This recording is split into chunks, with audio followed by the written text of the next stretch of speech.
Nessa aula de hoje, nós vamos abordar um tema muito importante dentro do contexto do eletromagnetismo. E esse tema, muitas vezes, é conhecido como lei da indução, lei de Faraday. E eu, então, decidi dar um outro título a essa aula, estudando o título de duas novas formas de gerar campos elétricos, porque isso pode ser um resumo melhor desse tema. Vamos então a essas questões, mas não sem antes chamar atenção para a enorme relevância do ponto de vista prático desse tema. E é por isso que ele é um tema essencial, que deve sempre ser apresentado num curso de eletromagnetismo. E a relevância advém, né, da utilidade prática dessas novas formas de gerar campos elétricos. Em particular, queremos destacar o motor elétrico, muito útil em todas as atividades humanas, né? O gerador de corrente alternada e os transformadores. São alguns exemplos de uso prático dessas novas formas de gerar campo elétrico. Isso porque no eletromagnetismo, grosso modo, nós estamos sempre preocupados em entender sob que circunstâncias campos elétricos e magnéticos são gerados. As leis do eletromagnetismo, na verdade, são voltadas exatamente para dizer sob que circunstâncias um determinado campo é gerado. Vamos, em primeiro lugar, fazer uma recapitulação muito rápida sobre uma forma já estudada de entender a produção de campos elétricos. Nós estudamos isso na eletrostática, depois condutores, depois dielétricos. E essa forma, nós diríamos que ela é válida sempre que nós temos uma distribuição de cargas elétricas. Ou seja, se nós tivermos uma densidade de cargas elétricas, então essas cargas localizadas no espaço produzem um potencial. Esse potencial é o potencial elétrico ou o potencial escalar. A partir do potencial, eu posso determinar o campo elétrico. Ou seja, o campo elétrico é igual a menos o gradiente do potencial elétrico. Portanto, aqui nós temos uma sequência. A partir da densidade de cargas especificadas, eu consigo determinar o potencial e, a partir do potencial, determino o campo elétrico. Se eu quiser a diferença de potencial, digamos que eu queira determinar a diferença de potencial entre este ponto 1 e esse outro ponto, que nós vamos denominar 2. Para isso, basta determinar ou calcular a integral de linha do campo elétrico ao longo desse percurso, e isso vai me dar a diferença de potencial entre esses dois pontos. E essa diferença de potencial pode ser calculada como uma integral de caminho. Essa é a primeira lição, né? É claro que uma das características dos campos gerados por cargas em repouso ou cargas em posições muito bem definidas, né? Uma consequência disso é que o campo é um campo dito conservativo. Portanto, a integral de caminho ao longo de um caminho fechado qualquer, desde que ele seja fechado, essa integral de caminho do campo elétrico, se o caminho for fechado, é igual a zero. Essa é uma característica das forças conservativas, né? A integral de caminho do campo elétrico não depende do caminho. É a mesma forma de enunciar essa ideia de campo conservativo. Muito bem, isso é uma recapitulação, porque isso já foi visto lá atrás. Campos elétricos gerados por cargas localizadas em determinados pontos do espaço, mas cargas que não estão em movimento. Basicamente, esse é o conteúdo da eletrostática. Essa é a primeira forma da gente conseguir gerar campos elétricos, colocando cargas elétricas em certos pontos do espaço. Vamos agora à segunda forma que a gente pode obter um campo elétrico. E esse é um dos objetivos dessa aula, é explicar que, além dessa possibilidade de campo elétrico gerado por cargas elétricas em repouso, eu posso gerar um campo elétrico de um outro jeito. Que jeito é esse? Olha, está especificado aqui e vamos entender o significado dessa lei, porque o que eu escrevi aqui é uma das equações de Maxwell. É uma lei importante do eletromagnetismo, mas é importante que a gente entenda o conteúdo dessa lei. Não é tanto os detalhes de como se calcula o rotacional, mas o que é importante é que se entenda é o seguinte: essa lei especifica que, se eu tenho um campo magnético variável com o tempo, se eu tenho um campo magnético variável com o tempo, então esse campo elétrico variável dá lugar a um campo elétrico. Só é que a natureza é muito complicada às vezes, porque a natureza não especifica o campo elétrico.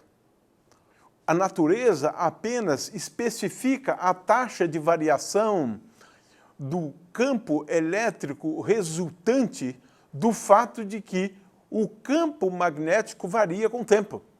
E atentem bem para esse sinal menos aqui. Rotacional de E é igual a menos dB dt. Vamos depois chamar a atenção para esse sinal menos, que poderíamos denominar de lei de Lenz. Muito bem. Essa é uma das leis. O que essa lei especifica, e é tudo que a gente precisa entender, é que a variação do campo B dá origem a um campo elétrico, de tal forma que essa lei estabelece uma relação entre taxas de variação do campo elétrico e o que provoca a taxa de variação do campo elétrico, que é o fato do campo magnético variar com o tempo. É esse o conteúdo essencial dessa lei. Ora, essa lei, aqui entre nós, ela não é muito diferente da lei de Newton, porque a lei de Newton também é especificada em termos de taxa de variação. Ou seja, se eu tenho uma força, então, de acordo com a lei de Newton, eu devo ter uma variação da velocidade de tal maneira a que a taxa de variação da velocidade vezes a massa é igual à força. Ora só, vejam bem, uma força leva à alteração da velocidade de uma partícula.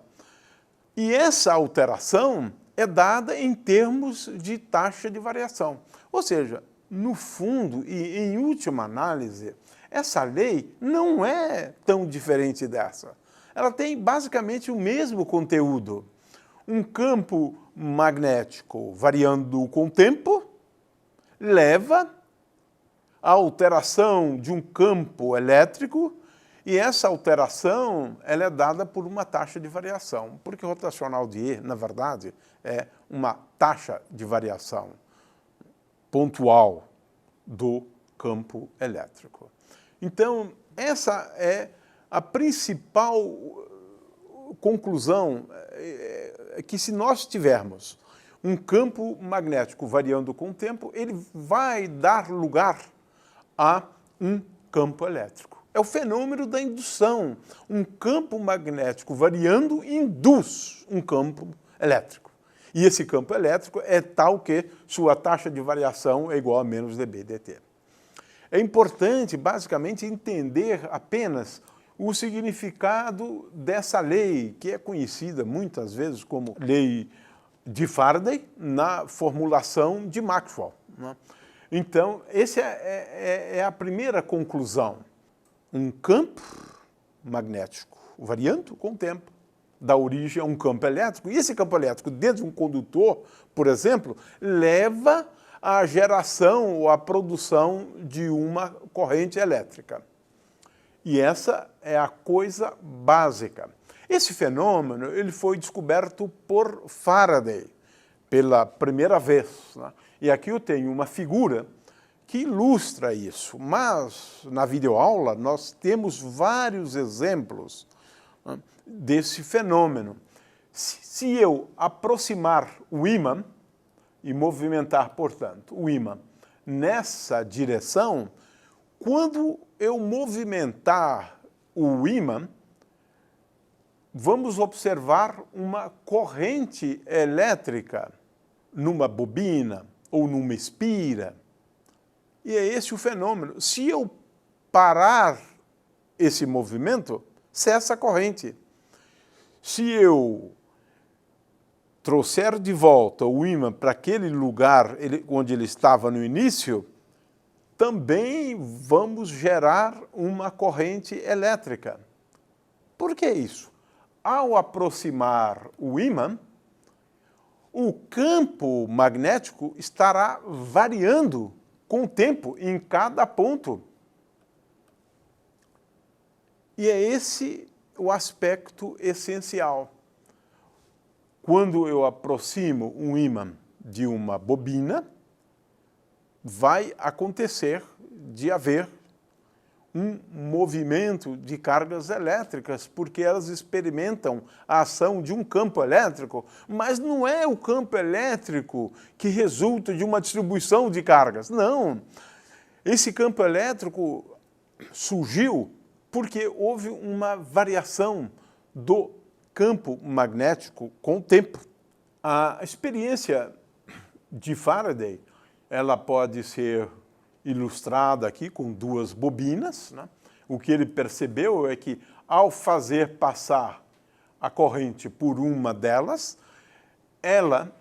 esse fato de termos uma corrente que se inicia e varia, portanto, como nós sabemos, essa bobina produz um campo magnético que depende da corrente, e a corrente varia com o tempo, consequentemente, esse campo magnético varia também com o tempo, e ele vai induzir uma corrente elétrica na segunda bobina e que pode ser detetada. Essa foi, então, a experiência pioneira de Faraday. Podem observar experiências análogas a essa assistindo às videoaulas. Nós temos lá um bom conjunto de experiências. Aproximo o ímã, afasto o ímã, e assim por diante. Uma das utilidades mais práticas, né, desse fenômeno, porque na verdade estamos falando de um fenômeno, um campo elétrico que surge por conta da variação do campo magnético com o tempo. Uma das aplicações muito práticas diz respeito aos transformadores. O que nós temos num transformador são duas bobinas, uma bobina primária, a de entrada, e uma bobina secundária. Cada uma delas com um número de espiras diferentes. A primária com o número NP e a secundária com o número de espiras NS. Ora, em função do número de espiras, eu posso ter uma tensão de saída que é dada por esta expressão, ou a tensão do secundário, né, de tal maneira que a relação entre elas é dado essencialmente pelo quociente do número de espiras. Consequentemente, eu posso transformar uma alta tensão numa baixa tensão, ou ao contrário. Então, essa é uma aplicação realmente muito útil e é feito na apostila algumas continhas onde a gente demonstra isso. O que é interessante ser observado em relação a esse fenômeno, e agora nós estamos discutindo aqui o sinal menos, né, daquela lei de Maxwell, é o seguinte: vamos imaginar duas experiências, feitas uma em seguida a outra. Na primeira experiência, eu aproximo um ímã de uma espira. Vamos pensar só numa espira, porque é para simplificar a análise. Quando eu aproximo um ímã de uma espira, como nós sabemos, deve surgir uma corrente elétrica na espira, porque os elétrons no condutor experimentam a ação de uma força elétrica. E esse campo elétrico resultou da variação do campo magnético com o tempo. Então a questão é, nós só temos aqui no caso da espira duas possibilidades, né? Ou a corrente elétrica é nesse sentido, né? Ou ela também pode ser nesse sentido, ela pode percorrer a espira num sentido ou no outro. Como é que a gente sabe qual é o sentido da corrente elétrica quando eu aproximo o ímã e quando eu afasto o ímã, que é esse segundo caso? Agora, nós estamos falando da lei de Lenz. O sistema, no caso, a espira, ela vai reagir de forma a minimizar o efeito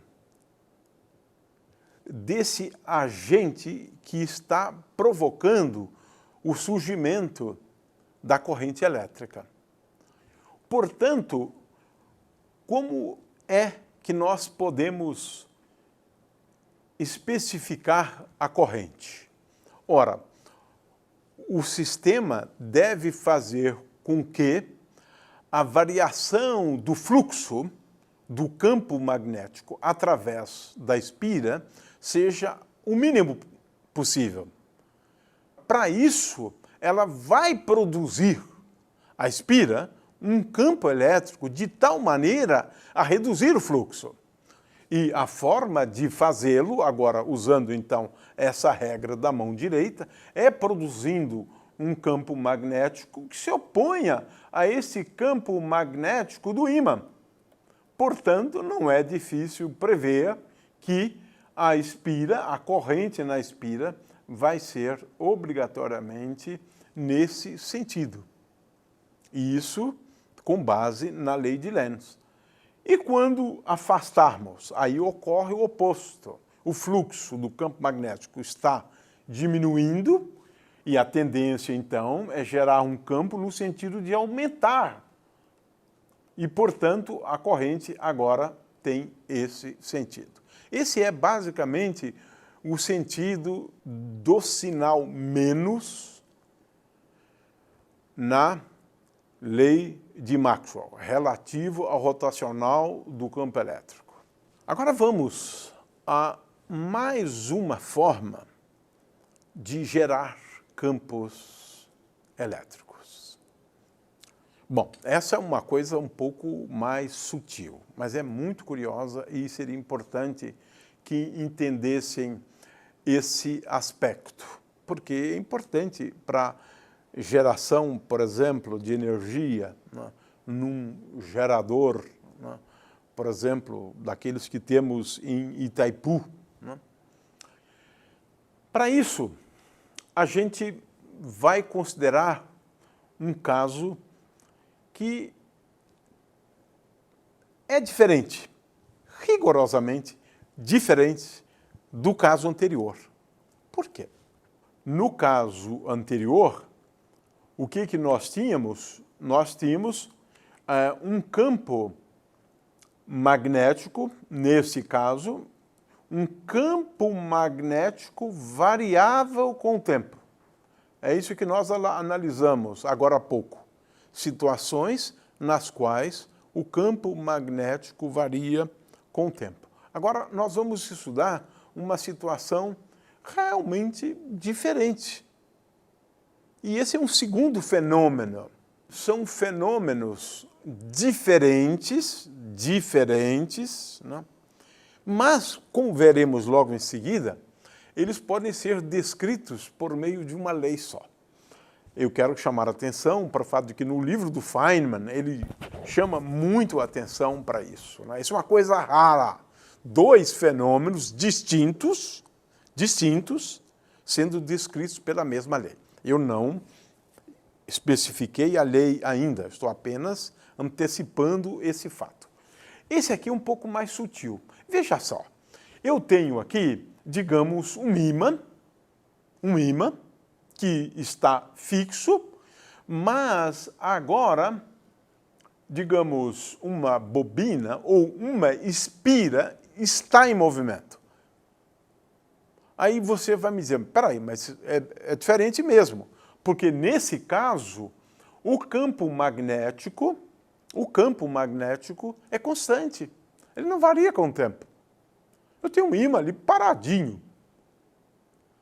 Agora, a espira está em movimento num campo magnético estático, que não muda com o tempo.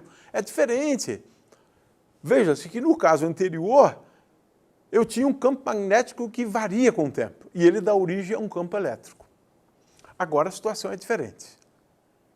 Mas é curioso porque nós vamos ver que os dois casos podem ser descritos utilizando a mesma lei. Mas é diferente. Por quê? Agora, veja só. Eu vou colocar uma espira em movimento numa região que tem um campo magnético constante, digamos, um campo magnético assim. Ele está ali, o campo magnético, constante, não muda.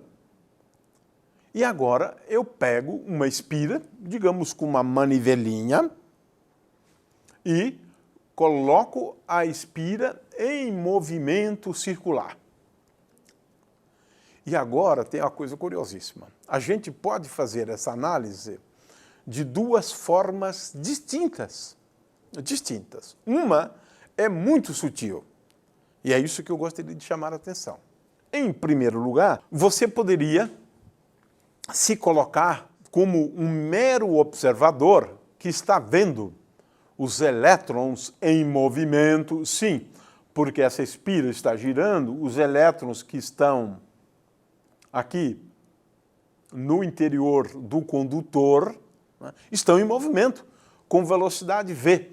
Nesse ponto aqui embaixo, ele está com velocidade para cima, porque eu tenho aqui, né, como se for um movimento circular com uma certa velocidade angular. Então, neste caso, um elétron, por exemplo, está dotado de uma velocidade v e, portanto, você argumentaria, e corretamente, de que sobre esse elétron deverá atuar uma força dada pela expressão da força de Lorentz, que é igual a QE, que é negativa, né? Porque é a carga do elétron, QE vezes V. V é a velocidade do elétron, vetor B. Muito bom. É isso mesmo. Esse é um jeito de analisar, né? E aí você vai perceber, né, que essa força aqui, essa força de Lorentz, é suficiente para movimentar o elétron nessa direção. Olha só que coisa curiosa. Se você coloca essa espira em movimento, mesmo que o campo magnético não esteja variando com o tempo, o elétron vai experimentar a ação de uma força e, portanto, vai se deslocar, gerando uma corrente. Olha só que coisa curiosa. Gera-se uma corrente. Essa é uma forma de analisar. Mas tem uma segunda forma, que é mais curiosa ainda. Se coloque no lugar do elétron. O elétron vai dizer, eu estou em repouso, porque do ponto de vista do elétron está em repouso. Então não vale essa fórmula aí. F é igual a Q vezes V vetor B, porque para o elétron V é igual a zero. Mas aí tem uma coisa curiosa. Essa sim é fantástica. É que, utilizando a teoria da relatividade, é possível provar, né, que esse elétron vai experimentar a ação de um campo elétrico, sim, porque agora no referencial do elétron surge um campo elétrico que é igual a V vetor B, porque é assim que se transforma um campo elétrico quando eu me desloco para um referencial que tem uma velocidade v em relação a ele. Portanto, olha só que coisa curiosa. O elétron vai experimentar uma força que é igual à carga do elétron vezes o campo elétrico, que é igual a F. É uma outra forma de ver. Mas, agora, nesse segundo argumento, eu estou usando a teoria da relatividade, onde, num referencial, eu tenho apenas um campo magnético, mas num outro que se movimenta em relação a isso com velocidade v, eu tenho também um campo elétrico. É uma segunda forma de gerar um campo elétrico, mediante um movimento, em relação ao campo magnético. Portanto, aqui nós estamos falando, sim, de um campo elétrico, que é igual a V vezes B. E a força sobre o elétrico agora é QE vezes E, que é a mesma coisa que QE, como eu tinha antes, V vezes B. Agora, note-se que a diferença aqui é que eu estou argumentando com o fato de que o elétron experimenta, na realidade, é um campo elétrico, que é dado por essa expressão.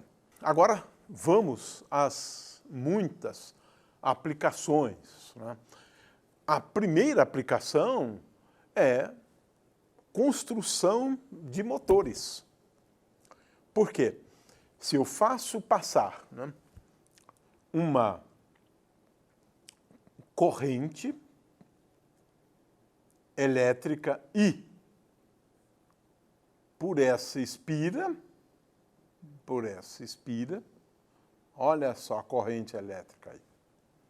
Se eu faço passar uma corrente elétrica, este lado da espira experimenta a ação de uma força nessa direção e com esse sentido, e este outro lado da espira experimenta a ação de uma outra força que é igual em módulo, em direção, mas sentidos opostos. Isso aqui funciona, na verdade, como um binário, fazendo girar a espira. Agora, você imagine esses rolamentos de motores com um número muito grande de espiras. Você vai poder imprimir, por exemplo, a um eixo aqui, uma velocidade angular, fazendo com que ele experimente uma rotação. Eu coloco um eixo em rotação. E esse é o princípio de funcionamento, então, de um motor, que, em última análise, leva a um eixo com a capacidade de girar. Essa é uma aplicação prática absolutamente fantástica, porque é o princípio de funcionamento de todos os motores elétricos, né? Uma outra aplicação é a construção de geradores. Ora, agora eu faço o contrário. No motor, eu faço passar uma corrente gerando movimento.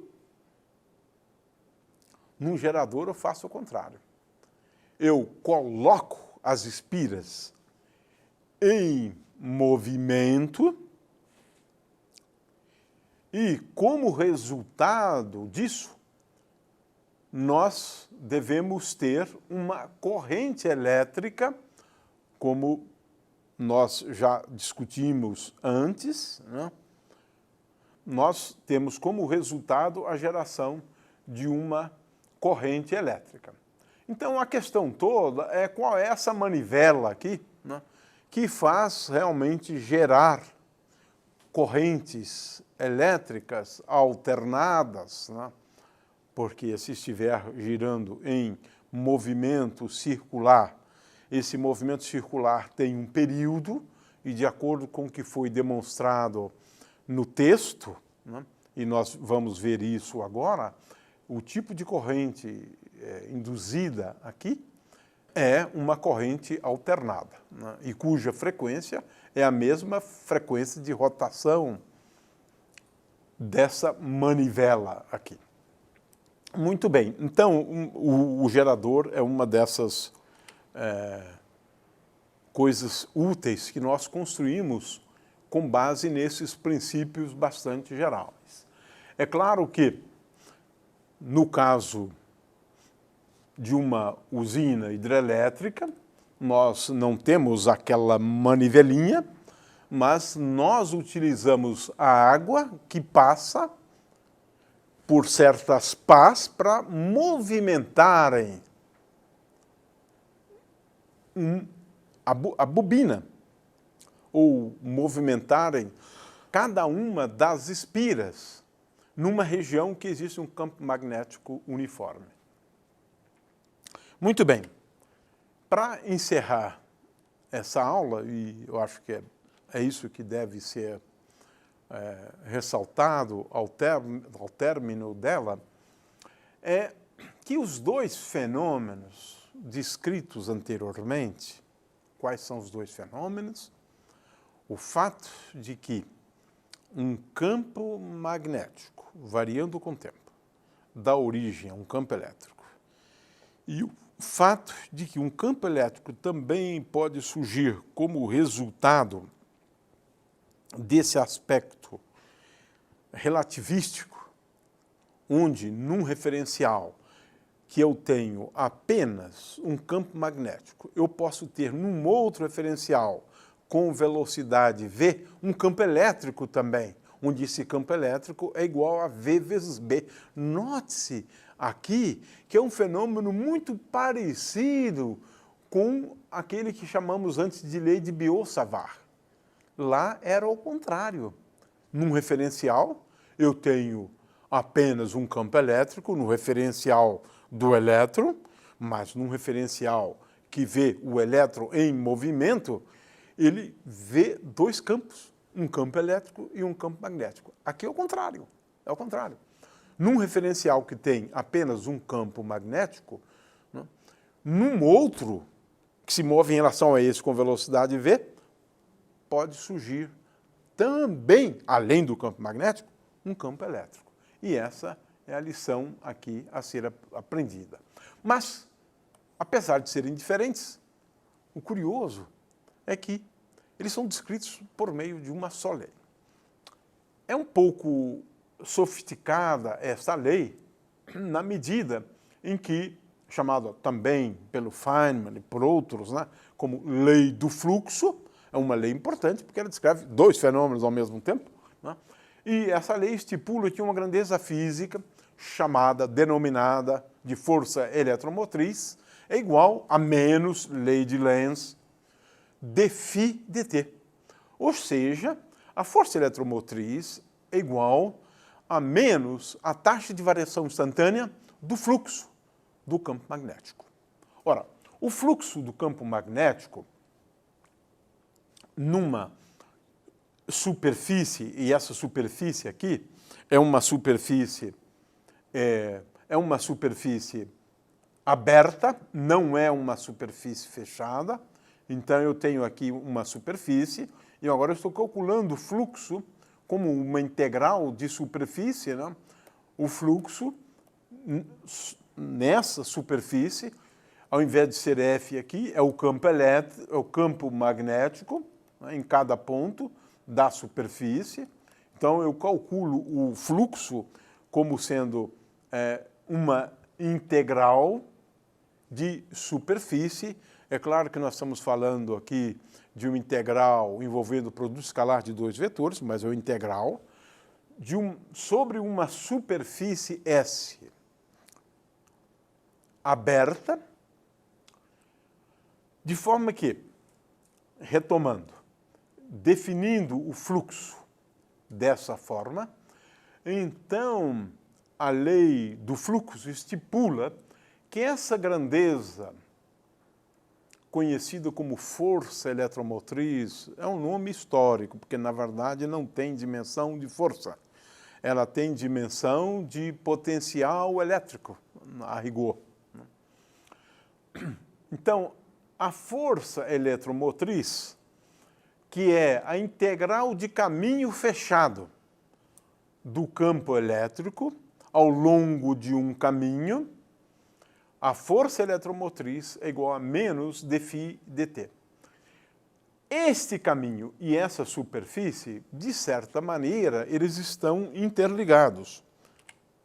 Ou seja, se esta é a superfície aberta, delimitada por um caminho gama, então a integral de caminho do campo elétrico é ao longo desse caminho gama aqui, que delimita a superfície fechada. Muito bem, são aplicações, devemos fazer aí aplicações de preferência as mais simples possível. E uma delas é justamente essa.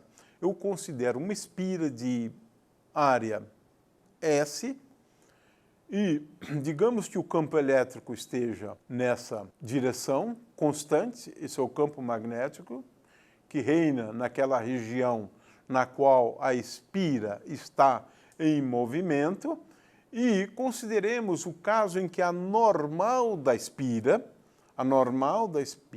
faça um ângulo θ com o campo magnético. Ora, não é difícil de mostrar que o fluxo, nesse caso, porque o campo magnético é constante, ele é dado por B, que é o módulo do campo magnético, vezes S. S é a superfície da espira, vezes o cosseno do ângulo θ. Agora, imaginemos essa espira em movimento, de tal forma que o ângulo θ varie com o tempo dessa maneira. O que significa? θ é igual a ômega-t mais θ0. Essa espira está executando um movimento circular e uniforme. E esse movimento é um movimento periódico. Ora, o fluxo agora é dado por essa expressão e tudo que eu tenho agora é calcular dφ dt.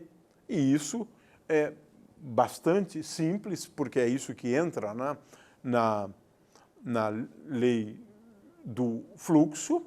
Portanto, eu posso especificar que epsilon, ou a força eletromotriz, é igual a menos dφ dt, e eu vou calcular, isto me dá B vezes S, né? Agora só tenho que calcular o cosseno de ômega-t mais θ0 com respeito ao tempo, e isso me dá menos, mas eu já tinha o sinal menos aqui, me dá ômega vezes seno de ômega-t mais θ0. Portanto, a corrente, que é a força eletromotriz dividida pela resistência, é igual a V0, estou chamando de V0 tudo isto aqui, dividido por R. Ou seja, a corrente é uma corrente alternada. Então, esse é um exemplo relativamente simples da aplicação dessa lei do fluxo, e com isso a gente encerra então essa aula. Muito obrigado.